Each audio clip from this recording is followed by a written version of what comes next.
वो सुबह का समय था मैम, 8 जुलाई का। जब मैंने उनसे ये सवाल पूछा, उन्होंने कहा कि आप सिर्फ 3 बार कबूल है बोल दो, फिर सब ठीक हो जाएगा। तो मैम इस लेवल पे शादी जो हिंदू रीति रिवाज से हमारा होता है, वो मेरी शादी उस दिन 7 जुलाई को हुई 2014 में। पुलिस उसके साथ है, मिनिस्टर हाजी हुसैन अंसारी जैसे लोग घर है, जज उसके साथ है, तो मैं लड़ूंगी किससे? तो जो मैम हिंदू सिंबल होते हैं, जैसे आप हमारे घर आते हो तो माता का फोटो या कोई भी हिंदी मूर्तियाँ से कुछ भी साइन, ओम स्वास्तिक, ये सब, तो वो सब चीज़ें मैम वहाँ पे थी। बट 8 जुलाई के सुबह मैम वो सारी चीज़ें हट कर ना वहाँ पे मुस्लिम सिंबल, अल्लाह का सिंबल, मक्का मदीना का फोटो।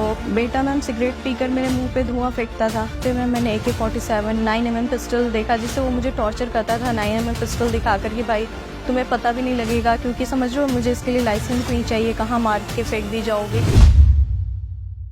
लव जिहाद आरएसएस की कॉन्स्पिरेसी, माइनॉरिटी को बदनाम करने के लिए, या एक वास्तविकता? ऐसे तो हमारा मेन स्ट्रीम मीडिया लव जिहाद शब्द का प्रयोग जब भी कभी करता है तो लव जिहाद को एक मिथ प्रूफ करने के लिए ही करता है। लव जिहाद एक ऐसा शब्द है जिस पर देश के सारे इंटेलेक्चुअल्स, फेमिनिस्ट मौन धारण कर लेते हैं। तो हमारी टीम ने सोचा कि इसकी पड़ताल की जाए, और आज हम आपके लिए ला रहे हैं एक ऐसी महिला का इंटरव्यू जो खुद लव जिहाद की विक्टिम है। आज के इस इंटरव्यू में बात करेंगे देश के सबसे चर्चित लव जिहाद केस की, कहानी नेशनल शूटर तारा सहदेव की। उस तारा सहदेव की जिसे शादी के अगले दिन ही पता लगता है कि अब उसे निकाह करना पड़ेगा, क्योंकि जिस रंजीत कोहली से उसकी शादी हिंदू रीति रिवाजों से हुई थी वो असल में राकिब उल हसन था।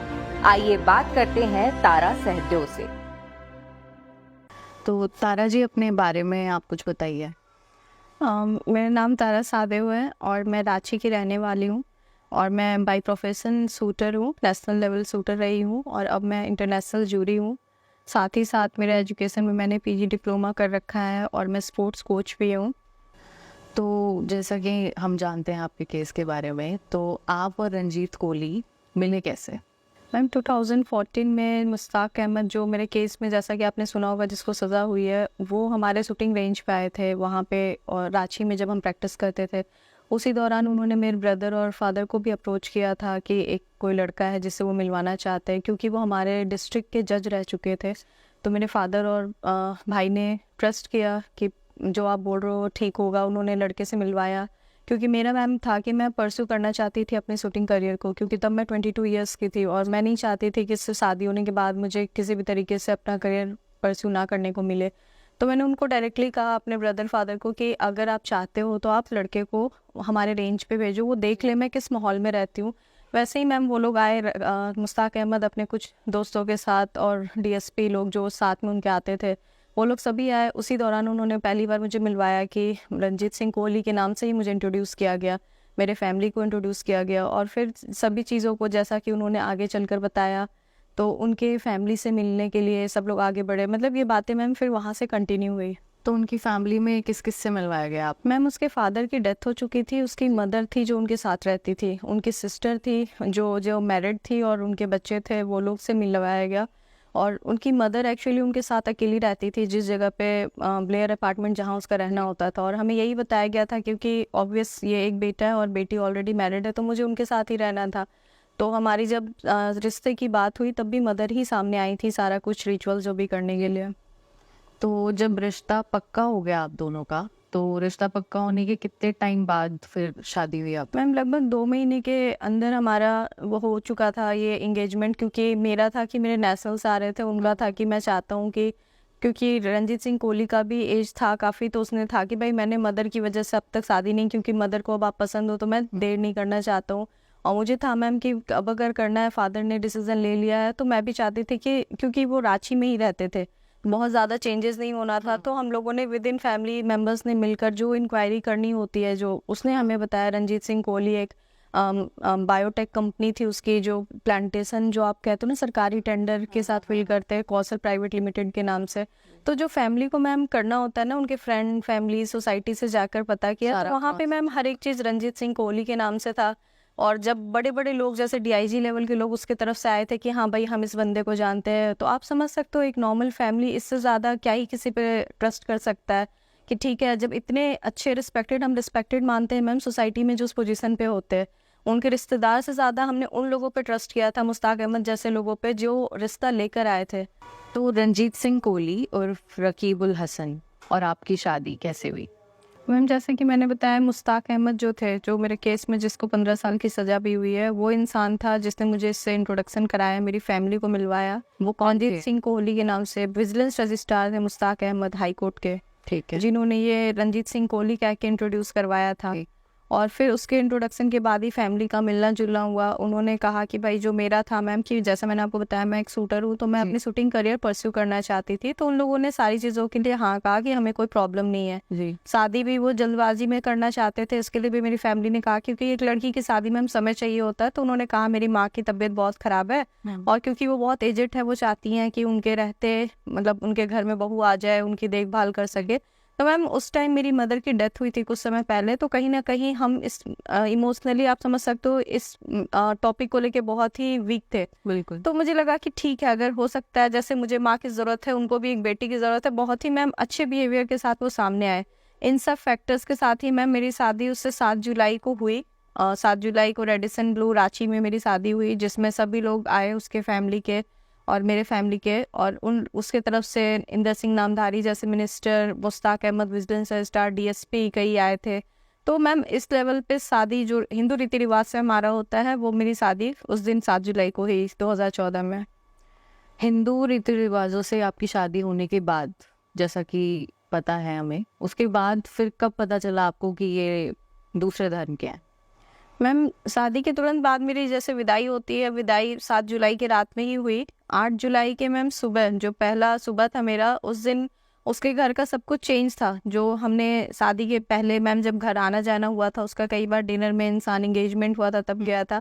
तो जो मैम हिंदू सिंबल होते हैं, जैसे आप हमारे घर आते हो तो माता का फोटो या कोई भी हिंदू हाँ मूर्तियाँ से कुछ भी साइन, ओम स्वास्थ्य के सब, तो वो सब चीज़ें मैम वहाँ पे थी। बट 8 जुलाई के सुबह मैम वो सारी चीज़ें हटकर ना वहाँ पे मुस्लिम सिंबल, अल्लाह का सिंबल, मक्का मदीना का फोटो, वो ग्रीन चुन्नी, मतलब जो वो लोग जिस तरीके से डेकोरेट करते हैं, तो मैम आप समझ सकते हो फर्स्ट डे ही मेरा ऐसा था। फिर मैंने उनसे पूछा कि ये क्या है, ये सब कुछ ऐसा क्यों है? तो उन्होंने बड़ा मुस्कुराते हुए बताया कि भाई आपकी शादी हिंदू रीति रिवाज से आप लोगों के हिसाब से हो गई। तो मैंने बोला ये क्या मतलब है आप लोग के हिसाब से, हम दोनों की शादी हुई है। तो उसने कहा नहीं, मैं एक मुस्लिम हूँ और अब तुम्हें अगर इज्जत से रहना है मेरी पत्नी बनकर तो तुम्हें निकाह करना होगा। वो सुबह का समय था मैम 8 जुलाई का, जब मैंने उनसे ये सवाल पूछा।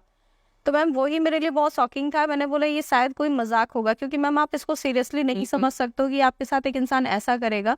मैंने बोला आप जो भी है मुझे नहीं समझ में आ रहा, आप कहना क्या चाहते हो। फिर कुछ दिन के दोपहर तक मैम मुश्ताक अहमद पहुंचे घर पे। प्रॉपर मैम वो लेकर आए थे, मुझे आज भी याद है वो ड्रेस काला और सफेद। अच्छा। आज भी मैंने ऑन रिकॉर्ड भी है जो मैंने पुलिस को बताया था, काला और सफेद उन्होंने मुझे एक सूट का वो दिया कि भाई इसको पहनकर आपको निकाह में बैठना है।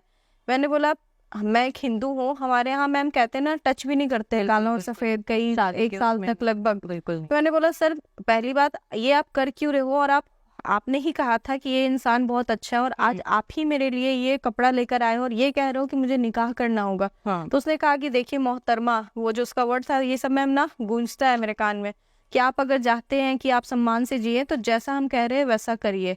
फिर मैंने मैम उसके लिए ऑब्जेक्शन किया कि भाई ये पॉसिबल नहीं था मैम। ऑब्वियस मैंने सबसे पहले कहा भाई मेरे पापा और भैया से मुझे बात करनी है। उन्होंने मेरा फ़ोन छीन लिया जाते साथ ही, जो कहते हैं ना मैम कि किस तरीके से वो ट्रैप करते हैं। बिल्कुल। तो उन्होंने मुश्ताक अहमद ने लिटरली मुझे कहा कि भाई तुम किसको फ़ोन करना चाहती हो, वहाँ तुम्हारे फ़ोन करते साथ ही तुम्हारे भाई और बाप को मैं वहाँ झूठे केस में फंसवा दूंगा।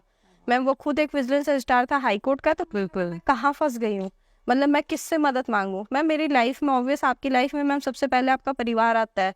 मैंने बोला अगर मेरे पिता और भाई को कुछ हो जाता है तो मैं कहाँ जाऊंगी। मैंने बोला आप चाहते क्या हो। उन्होंने कहा कि आप सिर्फ 3 बार कबूल है बोल दो, फिर सब ठीक हो जाएगा। मैंने बोला क्या इसके बाद हम अच्छे से रह पाएंगे जैसा आप कह रहे हो, क्योंकि मैं हिंदू हूँ और मैं हिंदू रहूंगी। तो उन्होंने कहा ठीक है अभी काजी आएंगे। और कुछ ही देर बाद मैम 8 जुलाई के शाम में उसी के घर ब्लेयर अपार्टमेंट में मैम ड्राइंग रूम में बीचों बीच पर्दा, जैसा हमने मूवीज में देखा था, मैंने पहले कभी देखा नहीं था। मूवी में जैसे पर्दा करते हैं 2 साइड लड़कियां, क्योंकि मेरे तरफ कोई था नहीं, उसकी मदर थी और उधर 10-15 मुस्लिम जेंट्स आए। जिसमें सोहेल अनवर वहाँ के एडवोकेट जनरल भी थे, मुश्ताक अहमद भी था, जिन 2 लोगों को मैं पहचानती थी। एक काजी था जिसने वो पढ़ना शुरू किया, उनका जो भी होता है। हाँ। उन्होंने मुझे बस कहा कि आप 3 बार कबूल है कहना, और मेहर की रकम, ये सब चीज़ें जो समझ में आई मुझे उर्दू में जो उन्होंने कहा, तो मैंने बोल दिया कबूल है, कबूल है, कबूल है। फिर काजी ने कुछ पेपर में मुझे साइन करने के लिए बोला, तो वहाँ पे सारा परवीन लिखा था। तो मैंने बोला ये मेरा नाम तारा सहदेव है, मैं कोई सारा परवीन नहीं हूँ। हाँ। तो मुझे मुश्ताक अहमद ने मैम पहली बार बताया, आज से आप सारा परवीन हो। यहाँ पे मैम मेरा ऑब्जेक्शन वो हुआ, तो काजी ने कहा कि अगर आप ईमान में दाखिल नहीं हो, जैसा उसका वर्ड था कि आप अगर मुस्लिम नहीं हो, कन्वर्ट तो कन्वर्ट, अगर आप पहले कन्वर्ट नहीं होते हो तो ये निकाह मतलब माना नहीं मुस्लिम वर्ड में बोला था मैम, उसने माना नहीं जाएगा, मान्य नहीं होगा। तो मैंने बोला मैं हिंदू हूँ, मेरा नाम तारा सहदेव है, मेरे पिता का नाम जो था, मैंने बताया सब कुछ। तो उसने बोला कि लड़की को पहले इस उसमें साइन करवाइए जिसमें उसका नाम सारा परवीन है। तो मैंने मैम उसके लिए मना किया। उसके बाद से ही वो टॉर्चर मेरा स्टार्ट हुआ। उस समय काजी ने कहा कि जिस दिन आप लड़की का नाम सारा परवीन के नाम से मुझे दे दोगे, मैं आपको निकाहनामा दे दूंगा। तो मैम मैं भागकर, मेरे पास कोई ऑप्शन नहीं था मैम, मैं कहाँ जाती, मैंने बस अपने आप को जाकर भागकर रूम में लॉक कर दिया। मुझे लग रहा था कि किसी भी हालत में मुझे इस चीज़ को नहीं करना है। तो बस यहाँ था मैम, इसी से मेरा वो मुस्लिम वाला जो टर्निंग पॉइंट था जो सामने आया उनका। इसी के बाद से फिर जी, टॉर्चर उसके बाद मैम वही सेम चीज़, हर दिन वो मुझे सारा परवीन ही बुलाते थे। कितना भी आप कर लो, वो मुझे मतलब ऐसे मैम आपको वो चेंज करते ना ब्रेन identity, वॉशिंग कर देंगे कि आपको खुद में लगेगा कि क्या सच में मैं सारा परवीन हूँ। बस ये मैम टॉर्चर वहाँ से उन्होंने मेंटली फिर फिजिकली हरासमेंट सब कुछ करना, टॉर्चर करना स्टार्ट कर दिया था। आपको पता चलने के कितने टाइम बाद फिर आपने अपनी फैमिली से ये बात शेयर? मैम मैं फैमिली से बात नहीं कर पाई जिस टाइम, जैसे ही मुझे पता चला ना, क्योंकि कोई भी लड़की सबसे पहले रिएक्ट नहीं था, क्योंकि मेरी, जैसा मैंने बताया, मेरी मदर की डेथ हो चुकी थी, मेरे फादर और ब्रदर थे। उनका सबसे पहला ये था कि अगर तुम चाहती हो इज्जत से रहना तो तुम निकाह कर लो और जैसा हम कह रहे हैं वैसा करो। फिर मैंने बोला मुझे मेरे पापा भैया को बताना है कि मेरे साथ आप ऐसा कर रहे हो। तो उनका सिंपल था मैम कि हमारे पास बहुत से लोग हैं, क्योंकि मैम उस दिन ही उन्होंने मुझे अपना असली रूप दिखाया था, कैसे क्रिमिनल लोग उनके पास आते हैं। उन्होंने डायरेक्टली कहा कि तुम्हारे भाई को मैं झूठे रेप केस में फंसवा दूंगा। कई प्रोस्टिट्यूट लड़कियां उनके अंडर होती हैं जो ऐसे केसेस करती हैं। फिर मेरे पापा को आर्म्स एक्ट में उनके घर पे मैंने AK-47 9mm पिस्टल देखा, जिससे वो मुझे टॉर्चर करता था 9mm पिस्टल दिखा कर कि भाई तुम्हें पता भी नहीं लगेगा, क्योंकि समझ लो मुझे इसके लिए लाइसेंस नहीं चाहिए, कहाँ मार के फेंक दी जाओगी। तो मैम इस माहौल में ना मुझे लग रहा था कि अगर मैं अपने पापा और भाई को बोलती हूँ अब तो मेरी ज़िंदगी ख़राब हो चुकी है, जो मुझे लग रहा था, क्योंकि उससे ज़्यादा बुरा क्या हो सकता है मैम किसी के साथ। तो मैं डर से पापा भैया को बोल नहीं पाई, कि मैं चाहती थी कि या तो वो इंसान सही हो जाए, और अगर मैं बोलूँगी भी तो शायद मेरे साथ साथ मेरे परिवार वालों को भी ये कहीं ना कहीं कुछ नुकसान पहुँचाएंगे। तो जब आपका टॉर्चर शुरू हुआ उसमें इनकी माँ का क्या रोल था? मैम फर्स्ट डे जब कहते हो ना, जब आप डरते हो किसी चीज़ से, जब मेरी शादी हुई थी मैम, सबसे बड़ा इमोशनल फैक्टर ये था कि मेरी मदर नहीं थी, और इन्होंने कहा था कि मैं बेटा तुम्हें बेटी के जैसे रखूंगी। वो जो फैक्टर है मैम बहुत बड़ा होता है किसी भी लड़की की लाइफ में। जैसे उस लड़के ने बोला ना कि मैं रकीबुल हूँ, और मैं भागकर उस लेडी के पास गई कि भाई आपने ही कहा था कि आप मेरी माँ के जैसे हो। मैम उसने मुझे एक थप्पड़ ज़ोर से लगाया और कहा कि मैं इस देश की, समझ रहे हो, रानी हूँ, और ये मेरा बेटा देश चलाता है, और तुम अब जैसा मेरा बेटा कहेगा वैसा करो। मेरा नाम कौशल परवीन है। तो मैम ऐसा लगा कि मैं पता नहीं किस दुनिया में आ गई हूँ जहाँ पे सच कुछ है ही नहीं। और उस दिन से मैम उस लेडी ने, कहने को वो बुजुर्ग है, बुजुर्ग नाम तो मैं उसके लिए यूज़ ही नहीं करना चाहूँगी, उस दिन से मैम उसने मुझे मारना पीटना, वो खुद बहुत नहीं मार पाती थी क्योंकि ज़्यादा एजिड थी, तो वो अपने बेटे को बोलती थी और वो हंसती थी। लिटरली आप सोचो, उसका बेटा मुझे मार रहा होता था, उसका गार्ड मुझे मार रहा होता था, और वो मज़ा ले रही होती थी। मतलब मुझे लगता था ऐसा दरिंदगी कोई कैसे करा सकता है। बेटा मैम सिगरेट पीकर मेरे मुंह पे धुआं फेंकता था, मतलब ऐसे बंद कमरे में। मैम आपको अगर कोई कंटिन्यू, मतलब मुझे याद है पैकेट का पैकेट वो स्मोक कर कर फेंकता रहता था, और सांस लेने के लिए भी तरस जाती थी। इसके पास आती थी तो माँ वो एक देसी आता है ना मैम, बीड़ी छोटा वो पत्ते का, वो पीकर माँ मेरे मुंह पे फेंकती थी। और कभी सिगरेट से जलाना, मतलब कभी, मतलब ऐसा हाल था ना मेरा मैम कि मुझे लगता था मैं किससे मदद मांगू। तो वो लेडी का रोल मैम कुछ इस तरीके का ही रहा है। और जिन्होंने शादी करवाई थी, जो रिश्ता लेकर के आए थे, वो मैम नेक्स्ट डे जब काजी और ये सब जो सीन था, क्योंकि मैंने मैम मूवी में ही देखा था कैसा निकाह का होता है पर्दा सिस्टम, तो वो जो सारा था ना वो अरेंज मुश्ताक अहमद ने किया था। जो काजी को लेके आने वाला था वो भी मुश्ताक अहमद था। फिर जब मैंने इसके लिए मना किया तो उसने कहा कि भाई आज से तुम्हारा नाम सारा परवीन है। मुझे पहले याद है कि पहली बार मुश्ताक अहमद ने मुझे कहा कि सारा, तो मैं आगे पीछे देख रही थी ये सारा कौन है, क्योंकि वहाँ पे सिर्फ मैं और उसकी माँ थे। तो बोले कि आज से आप सारा परवीन हो। तो मैम वहाँ से मैंने उनको मतलब मना किया कि आपने कहा था कि 3 बार कबूल है, मैं कर लूंगी, तो आप मुझे जीने दोगे, मतलब मैं एक अपने हस्बैंड के साथ, क्योंकि मैम मेरी शादी तो हुई थी ना, उसके कहने से ऐसा कैसे हो गया कि मैं हुई नहीं कुछ। तो उसने कहा कि भाई अगर आपको इज्जत से रहना है, वरना क्या क्या चीज़ मैम उन्होंने नहीं कहा उसी दिन, सेम डे, फर्स्ट डे, कि बिस्तर यही रहेगा, लोग बदल जाएंगे, तुम चाहती हो इज्जत से रहना तो तुमको जैसा रकीबुल हसन साहब मतलब इज्जत भी इस तरीके से देते हैं मैम वो लोग एक दूसरे को। तो मैम ये सिलसिला उस दिन से मुश्ताक अहमद के साथ ही शुरू हुआ ना, फिर टॉर्चर होता था। मुश्ताक अहमद आकर मुझे मतलब लिटरली धमकी देता था कि तुम अगर सोच रही हो कि तुम यहाँ से भाग जाओगी तो तुम कहाँ जाओगी, तुम एक फ़ोन की देरी है। उसका मैम बॉडीगार्ड, जैसे फर्म फ्लैट में थे वहाँ पे, तो नीचे उनके बॉडीगार्ड्स घूम रहे होते थे कि एक लड़की मैम कहाँ से आप निकल जाओगे और कहाँ तक भागोगे। तो मैम ऐसा रोल रहा है उन लोगों का। तो मतलब आप फिर कब, कितने दिन बाद अपने पेरेंट्स को बता पाए ये सब? मैम इस बीच कई बार मेरे फादर ब्रदर ने फ़ोन किया, क्योंकि ऑब्वियस शादी को कुछ ही दिन हुए थे, सब जानना चाहते थे। तो उनकी मदर ने हमेशा इंगेज रखा कि आपकी बेटी बहुत खुश है, बेटे के साथ मूवी देखने गई है, आज वो समझ लो कहीं बाहर गए हैं। हाँ, मतलब अभी कभी फ़ोन मैम स्पीकर पे वो मुझे ऑन करके बात कराते थे कि तुम चाहती हो कि तुम्हारा भाई बाप वहाँ पे जिंदा रहे, तो तुम बोलो कि सब ठीक है। तो मैम मेरे पास, मैं इतनी मजबूर थी कि मैं नहीं चाहती थी, मैंने अपनी माँ को खोया था कि मेरी वजह से या मेरे इस हालत की वजह से उनको कुछ हो जाए। तो मैंने पापा को बोला हाँ पापा सब ठीक है। पापा जी ने बोला कि एक होता है ना पग फेरा, जब हम वापस आते हैं सोसाइटी के लोग उनके बोलने लगे कि लड़की की शादी हुई है, आपने भेजा नहीं है।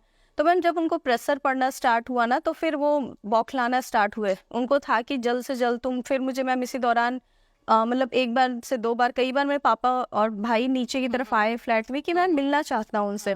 तो उन्होंने डायरेक्टली गार्ड से कहवा दिया कि वो कोई है ही नहीं घर पे, सब बाहर गए। फिर पापा हर दिन परेशान होते जा रहे थे। 40 दिन मैम मैंने उसके घर पे गुजारा उस टॉर्चर के दौरान, क्योंकि मैम वहाँ से निकल पाना मेरे लिए बहुत बड़ा चैलेंज था, वो भी जिंदा। उनके हाथ से कैसे बचूं और बचकर मैं कहाँ जाऊं। तो फिर कब निकले आप और कैसे, मतलब मैं किसने मदद करी? मुझे एग्जैक्ट डेट अभी याद नहीं है जिस डेट में मैं, सितंबर का टाइम था शायद, 19 सितंबर का समय था, 19 सितंबर या अगस्त का समय था। हाँ 7 सितंबर को शादी हुई, तो लगभग मुझे डेट एग्जैक्ट याद, 40 दिन मुझे इतना याद है। हाँ। तो उसके दौरान क्या था ना मैम, उनके घर में ना ऐसा कोई भी इलीगल काम नहीं था जो नहीं देखा। मतलब आप, क्योंकि हम बाहर जाते हैं, इंटरनेशनल शूटर है, तो आप जानते हो currency, green currency ma'am, foreign currency उनके घर पे आती थी बैग में भर भर कर। जैसे ही कोई अननोन पर्सन आता था, बैग में करेंसी देता था, वो अलग अलग इन्वेलप में भरकर, वो नेक्स्ट डे अगर आज पैसा आया है ना, तो मैं बस ये देख रही थी मैं कैसे निकल पाऊंगी, क्योंकि जब तक आप रास्ता नहीं ढूंढोगे आप कहीं भी नहीं जा सकते हो। तो मुझे इतना पता लग गया था कि जैसे ही ये आता है बैग, इसके तुरंत नेक्स्ट डे ही ये ट्रेवल करता है, या तो वो दिल्ली जाए, मुंबई जाए, बाई फ्लाइट ट्रेवल करता है।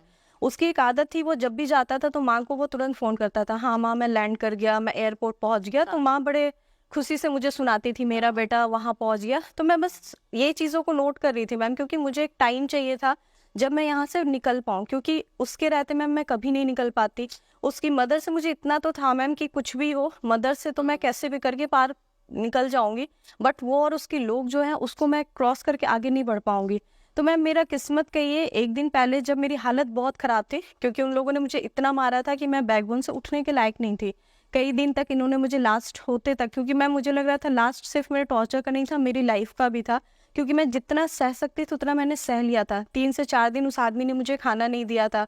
वो जूठा जो कुत्ते का खाना होता था वो मुझे ये देते थे कि खाना है तो खाओ। मैंने कई बार लगा कि मैं वो भी खा लूँ, क्योंकि मैम मुझे सरवाइव करना था। मेरा बस इतना था कि मैं वहाँ मरना नहीं चाहती थी। फिर उसने मेरा पानी पीना बंद किया, फिर वॉशरूम ये मुझे ले जाते थे, मैंने वहाँ का पानी पिया। तो जो सर्वेंट थी जिसने मुझे सपोर्ट किया, जिसकी वजह से मैं आज कहूँगी मैं जिंदा हूँ, उसको ये लोग कहते थे कि जाओ इसको मतलब वॉशरूम ले जाओ। तो वो मुझे उठाकर ड्राइंग रूम के वो बेडरूम में मुझे मतलब कैदी के जैसे रखते थे। तो फिर ड्राइंग रूम का वॉशरूम ये मुझे यूज़ कराते थे। सेम उसी टाइम पे मैम बेल बजा, एक इंसान था जो उसका होगा शायद जो टिकट्स करते हैं, उसने कहा कि सर आज रात की आपकी फ़्लाइट कंफर्म है दिल्ली की। तो मैम रांची से ना, क्योंकि हम खुद भी ट्रैवल करते थे, तो एक आइडिया है कि बहुत कम फ्लाइट्स है, रात 8 बजे की फ़्लाइट होती है, 1.5 से पौने 2 घंटे की फ़्लाइट है। तो मुझे बस ऐसा लगा ना मैम कि उस दिन भगवान ने कहा बस यही दिन है, आज का दिन है। तो बाथरूम में ही मुझे याद है टिश्यू पेपर होता है, मैंने भाभी सॉरी वो जो मेड थी। मेड थी, दीदी थी, उनको कहा कि आप पेन ला दो, मैं भाई का नंबर दे रही हूँ। उनको कहना कि मुझे अगर जिंदा देखना चाहते इसी टाइम पे 8 से 9:30 के बीच अगर वो पुलिस लेके आ गए तो मैं उनको मिल जाऊंगी, वरना ये मुझे मार देंगे। क्योंकि मैम एक ताकत होता है ना आपके अंदर मार खाने का, टॉर्चर सहने का, वो मेरा खत्म हो चुका था। और हर दिन वो दहशत बना जो उनका था ना, दहशत वो बढ़ता ही जा रहा था। तो मेरी वो जो सर्वेंट थी उनकी, उन्होंने मेरी मदद की मैम। उन्होंने फिर मेरे भाई से कांटेक्ट, क्योंकि 5 बजे वो काम से वापस जाती हैं, हाँ। उन्होंने मेरे भाई और फादर को इन्फॉर्म किया मैम। लेकिन फिर भी पुलिस की कार्रवाई करते हैं, पुलिस के पास जाते, उन्होंने प्रूफ मांगना चाहा। क्योंकि ऑब्वियस जैसे ही आप नाम बताते हो पुलिस वाले एक दूसरे से कनेक्टेड होते हैं, बहुत मुश्किल से मैम। क्योंकि हमारी भी फैमिली एक सादे फैमिली है, तो ऑब्वियस हमने भी यूज़ किया पापा ने कि भाई हम इनकी बेटी हैं कर कर कैसे भी करके मैम डीआईजी के थ्रू हमने ऑर्डर कराया कि मुझे यहाँ से रिकवर कराना है। अफसोस कि मैम आपको ये लगेगा उस डीआईजी ने जिसने मुझे रिकवर का ऑर्डर दिया था, लास्ट में उसने ही मुझे धमकी दिया कि तुम यहाँ से भाग जाओ। क्योंकि उस दिन उसको ये पता नहीं था कि वो किसको रिकवर करा रहा है। उसने सिर्फ ये सोचा कि एक सादे फैमिली की बेटी है जिसको मुझे रिकवर करने का ऑर्डर देना। वो ये नहीं जानता था कि वो रकीबुल हसन के घर से रिकवरी करा रहा है। तो मैम इस सिचुएशन में मेरी वहाँ से रिकवरी हुई थी मैम।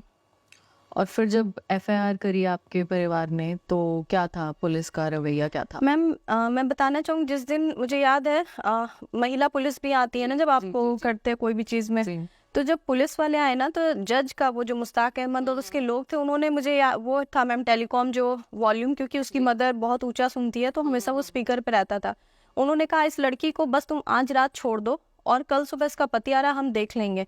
मैम लिटरली पुलिस ने मुझे छोड़ने के लिए हाँ कह दिया कि नहीं इसके पति नहीं है। मुझे याद है मैम मेरी हालत ऐसी हो गई थी, मैंने पापा भैया को कहा था आप पास मत आना वरना ये आप लोग को फंसा देंगे और मैं कहाँ जाऊँगी फिर। तो मैंने मुझे एसआई मैम थी, उनको मैम कहा कि मैम अगर आप एक लड़की हो तो आप समझ सकते हो ये मुझे कल तक जिंदा नहीं छोड़ेंगे, क्योंकि अब इनको पता लग गया है कि मैं भागने की कोशिश कर रही हूँ इनके चंगुल से, ये मुझे मार देंगे। फिर भी मैम इतना फोर्स था पुलिस पे, पुलिस ने बोला मैम हम कुछ नहीं कर सकते, ये घरेलू मामला। वो तो मानने को तैयार ही नहीं थे मेरे साथ क्या हुआ। तो मैम ये सोचो ये क्या हालत है ना कि आप निकलना भी चाहते हो तो लोग प्रेशर वालों की वजह से इतना इसमें प्रेशर में थे। पहुंच थी मैम फिर फाइनली मैंने मैम को ये कहा कि मैम अब तो मैं वैसे भी मरने वाली हूँ, वो मार दे इससे पहले मैं आपके सामने यहाँ से कूद जाऊंगी। 4th फ्लोर था मैम, मुझे कुछ समझ नहीं आ रहा था। ऐसा ही मैम ने मैम इंसानियत दिखाते हुए जो भी कहो उनका दिल पिघला, उन्होंने कहा कि मैं इस लड़की को अपने अंडर हवालात में रखूंगी, मैं इसको यहाँ छोड़ के नहीं जा सकती हूँ। तो मैम आप समझ सकते हो मैंने ये कहा मैम मुझे आप अरेस्ट कर लो, मेरे मतलब मुझे था कि मैम मुझे यहाँ से जिंदा निकाल लो, कहीं भी रख लो, मुझे यहाँ से निकाल लो। और मुझे ये भी नहीं पता था मैम सच में कि यहाँ से जाने के बाद मैं कितने दिन जिंदा रह पाऊंगी या मेरे परिवार का क्या होगा। तो ये सिचुएशन था मैम उस टाइम का। फिर एफआईआर होने के बाद भी जैसा मैंने आपको बताया जिस डीआईजी के ऑर्डर से मैं निकली थी वो खुद मीडिया में भी आया था कि वो मेरे घर पर आके बोल रहे कि आप अपनी बेटी को लेके कहीं भी चले जाओ, जिंदा रहना चाहते हो। तो मुझे पता है मेरे पापा और भैया ने स्टैंड लिया कि अगर मरना था तो वो तो मर चुकी होती ना, और अगर वो लड़ने के लिए निकली है तो हम उसके साथ खड़े हैं। तो मैम उस दिन से मेरी वो लड़ाई मतलब समझ रहे हो मेरे लिए हिम्मत आ गया कि मेरा परिवार मेरे साथ है, फिर दुनिया में कोई कुछ भी कर ले। फिर मैम मीडिया ने आप सबके सहयोग से मीडिया ने इस केस को बहुत सपोर्ट दिया, उसके बाद पूरी सोसाइटी जुड़ती गई।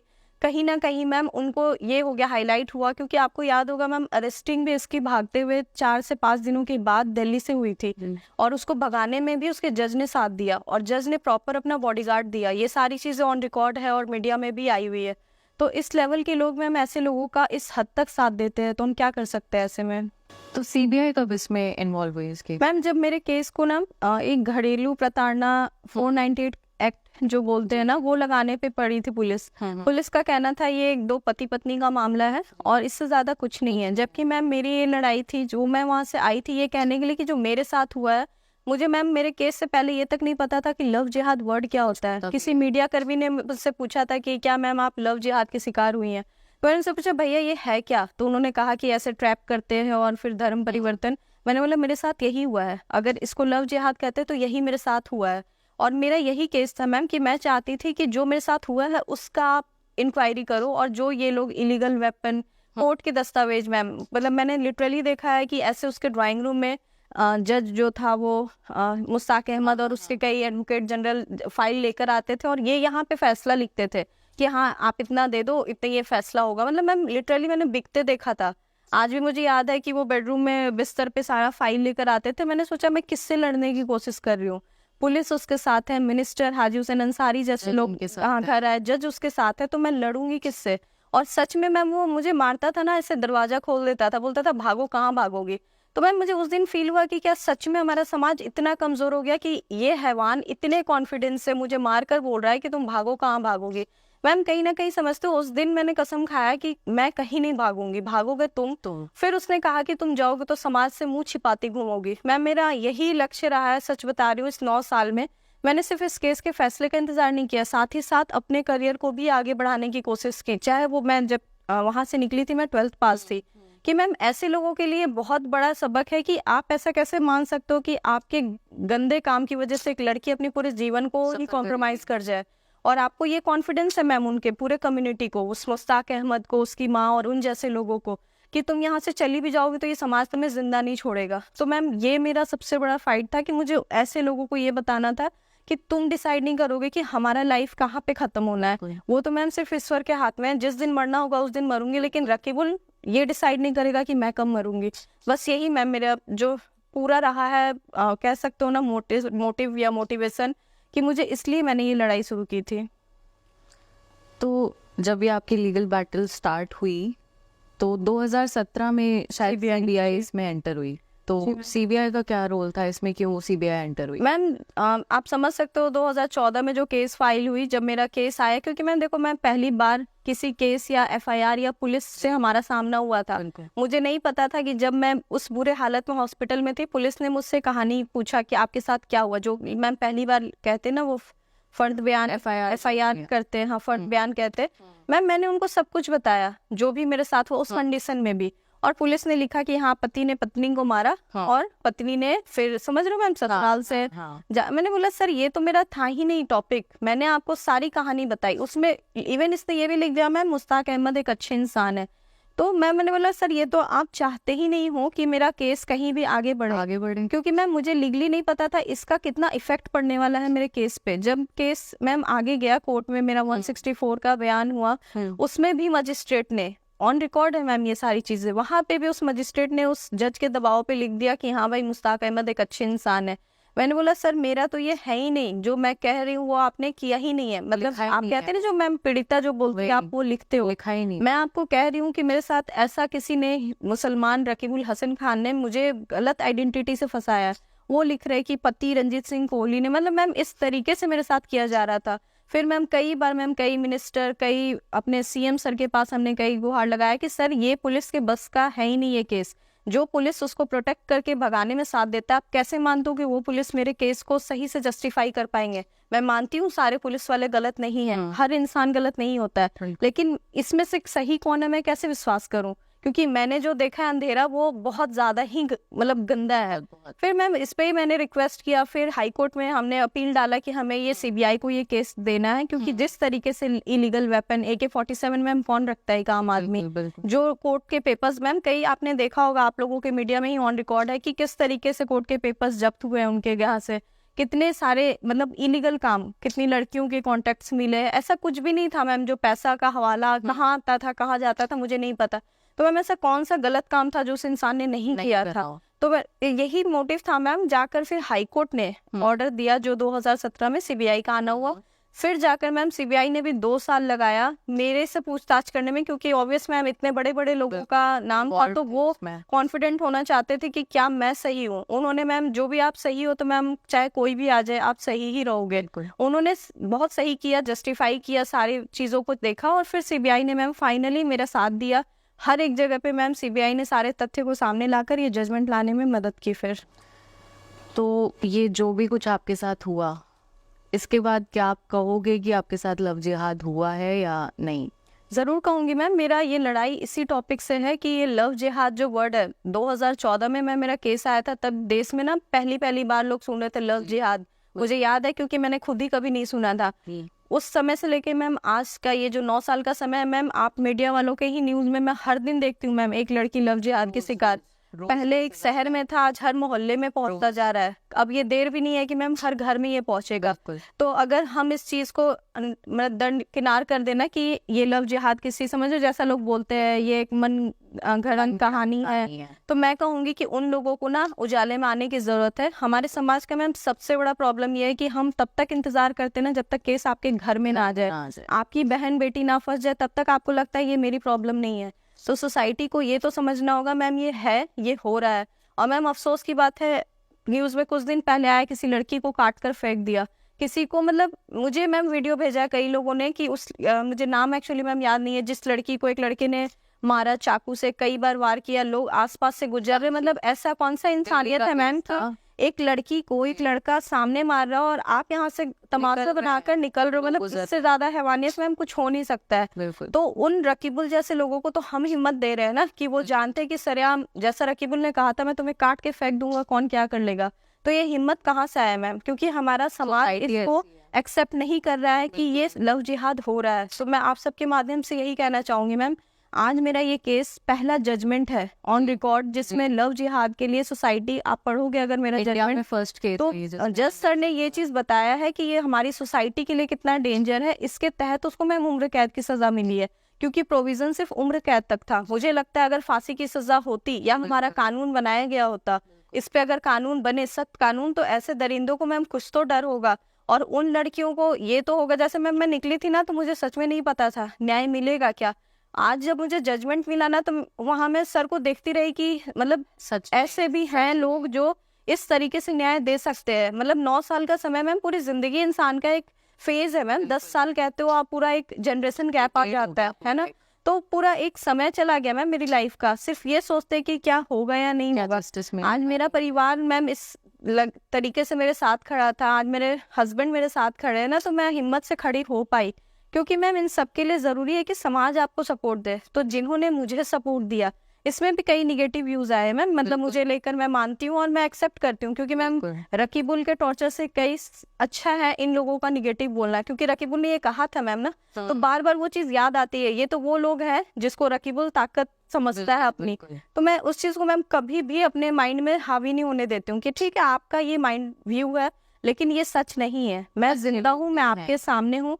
मैम कहते हैं जब जज के सामने कोई केस जाता है ना तो वो एक कहानी होता है, लेकिन जब जजमेंट तक आता है तब तो आप मानो कि प्रूफ मिला होगा, सारी चीजें सामने आई होगी, तभी तो इस तहत उसको कड़ी सजा मिली है। तो मैम इससे बड़ा प्रूफ और क्या हो सकता है अभी? आज के टाइम पे भारत में हर रोज लव जिहाद के केसेस हो रहे हैं, हर रोज, लेकिन किसी लड़की में इतनी हिम्मत नहीं होती कि वो 9 साल की ये लीगल बैटल लड़े। किसी लड़की में हिम्मत नहीं होती। आप एक स्पोर्ट्स पर्सन हो, एक एथलीट हो, तो आप मेंटली उतना स्ट्रांग हो कि आपने ये सब झेल लिया, लेकिन हर लड़की में उतनी हिम्मत नहीं होती। तो उन लड़कियों के लिए आप क्या कहना चाहोगे? मैम पता है क्या, हिम्मत ना होना, क्योंकि मैं एक राजपूत फैमिली से थी मैम। संस्कार जो सबसे बड़ा बात होता है ना, कि एक संस्कार जो परिवार आपको देता है, ये हमें कहीं ना कहीं बहुत रोकता है। जब बात आती है ना कि तुम पीछे कहाँ जाओगी, परिवार वाले तुम्हें क्या बोलेंगे, हम यहाँ पे डर जाते हैं मैम। चलो मैं मानती हूँ इसमें वर्ड है लव जिहाद, ठीक है, अगर कहते हैं प्यार अंधा होता है, मैं तो ये कहूंगी कभी भी विश्वास करो, अंधविश्वास किसी पे मत करो। फिर भी अगर आप फंस जाते हो ना, तो वो 20 दिन का आया हुआ लड़का क्या आपके 20 साल के परिवार का विश्वास को तोड़ने में इतना ताकत रखता है? मुझे नहीं लगता है मैम। किसी रकीबुल ने मुझे एक थप्पड़ मारा तो क्या मेरे पिता का, मेरे भाई का जो मेरे पे विश्वास है वो टूट जाएगा? ये हमारी मेंटेलिटी है मैम, कि हमने खुद को सोच लिया है कि नहीं यार, किसी रकीबुल का नाम मेरे साथ जोड़ने से। आज भी मैम मेरे केस में है ना, किसी, मतलब मैम कई बार खराब लगता है, कोई बोलता है मुसलमान के साथ ये रही है और रह कर आई है। मैम वो गलत नहीं है, क्योंकि मैं नहीं गई थी उसके पास, ये एक धोखा था। यही तो मैम बात है जिसका वो यूज कर रहे हैं। उनको पता है कि एक हिंदू लड़की अपने सभ्यता, अपने संस्कृति में बंधी हुई है, उसके परिवार वाले अपने मान सम्मान की वजह से अपनी बेटी को ठुकरा देंगे, लेकिन उसके साथ खड़े नहीं होंगे। तो मैम बेटियों को हम ही कमजोर बना रहे हैं मैम। मुझे आज तक याद है, मेरी माँ ने, सिर्फ आज नहीं है वो, लेकिन उसकी एक बात हमेशा याद है मैम, माँ अपना आत्मसम्मान कभी किसी के सामने झुकने मत देना। बस यही थी मैम मेरी लड़ाई, क्योंकि आत्मसम्मान ही नहीं है तो मैम फिर तो मर जाओ, इससे ज्यादा कुछ है ही नहीं लाइफ में। आज मैं जिंदा हूँ, इज्जत की रोटी खा रही हूँ, ये बहुत बड़ी बात है मैम। लड़कियां ना कमजोर नहीं होती। आप ये बोल रहे हो मैं करियर में थी मैम, मैं तो एक गुमनाम जिंदगी में पहुंच गई थी ना। मैं कहीं सारा परवीन बन गई थी, वहाँ कोई नहीं मुझे जानता था मैं कौन हूँ।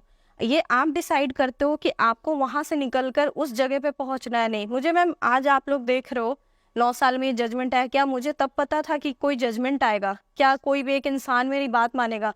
मैम मेरी खुद की फैमिली 250 का परिवार है, सादे जो फैमिली है, क्या मैं उन लोगों के सामने आ पाऊंगी? मैम 2 साल मतलब मेरी हालत ऐसी थी कि मैं लोगों के पार्टीज में, मतलब समझो अपने घर के फंक्शन में नहीं जाती थी कि लोग कहेंगे देखो ये वो है। बात यह है कि इस जगह पर आप खुद को कैसे एंगेज करते हो। मैम मैंने अपना पूरा फोकस अपने करियर, अपनी पढ़ाई, इस तरीके से बनाएं कि कोई ये ना कहे कि ये लड़की कमजोर है, क्योंकि जिस समय मैम आप मान लोगे ना, दुनिया आपको मनवा देगी।